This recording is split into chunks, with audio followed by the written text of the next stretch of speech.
Mr. President, The senator for Kentucky. I ask unanimous consent that the Senate proceed to legislative session for a period of morning business, with the senators permitted to speak therein for up to 10 minutes each. Is there objection? Without objection. Mr. President, I rise to ask expedited passage of H.R. 35, the Emmett Till Anti-Lynching Act, as amended. I seek to amend this legislation not because I take lynching lightly, but because I take it seriously. And this legislation does not.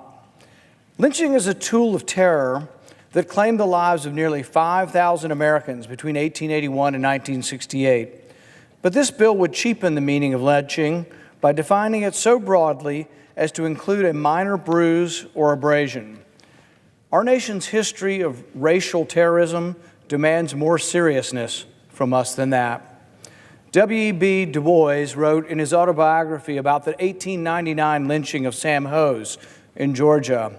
Du Bois wrote that after the lynching, Hose's knuckles were viewed on display at a store in Mitchell Street in Atlanta. His liver and heart were even presented to the governor of Georgia as a souvenir. Sickening, grotesque, the images of lynching. In 1931, Raymond Gunn was lynched in Maryville, Missouri. The spectacle drew a crowd of almost 4,000 people, including, if you can believe it, women and their children. In The Tragedy of Lynching, the author writes that one woman even held her little girl up so high so she could better see the victim, who was, quote, blazing on the roof. Sickening and grotesque, these images. In the summer of 1955, 14-year-old Emmett Till was visiting family in Money, Mississippi, when he went to a country store and bought some candy. While in there, he was accused of flirting with a white woman, and for that offense, Emmett Till was kidnapped in the middle of the night and bludgeoned so badly that afterwards his body was unrecognizable.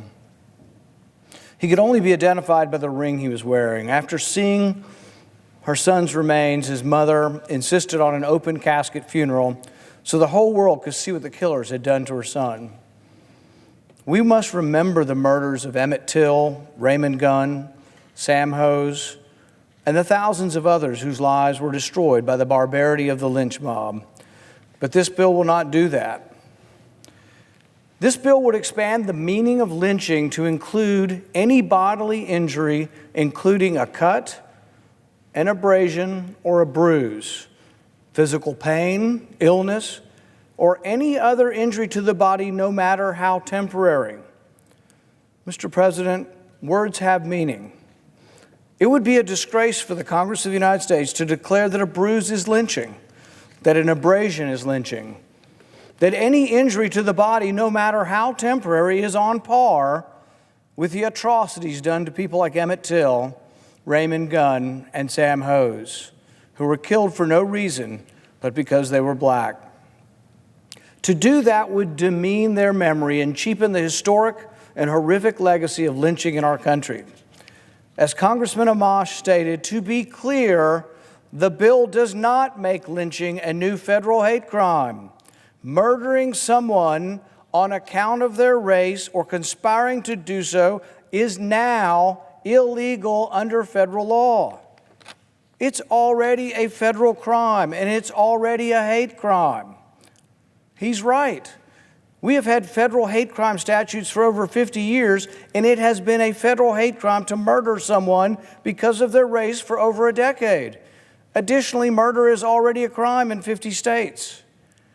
In fact, rather than consider a good-intentioned but symbolic bill, the Senate could immediately consider addressing qualified immunity and ending police militarization.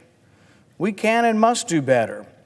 That is why no one in the Senate has been more involved in criminal justice reform than I have. No one has introduced more criminal justice reform bills. In my time in the Senate, I have authored or co-sponsored at least 22 unique criminal justice reform bills.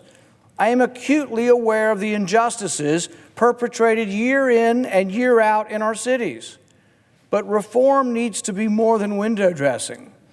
That is why I'm on the floor today to offer expedited passage, pass it today, the Emmett Till anti-lynching bill as amended.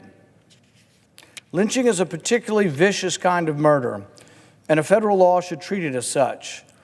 For these reasons, the Emmett Till Anti-Lynching Act should be adopted with my amendment, which would apply the criminal penalties for lynching only and not for other crimes. Thank you, Mr. President. Mr. President, I ask unanimous consent that the Senate proceed to the immediate consideration of H.R. 35, which was received by the House. I ask unanimous consent that my amendment at the desk be agreed to, the bill as amended be read a third time and passed, and that the motion to reconsider be considered made and laid upon the table.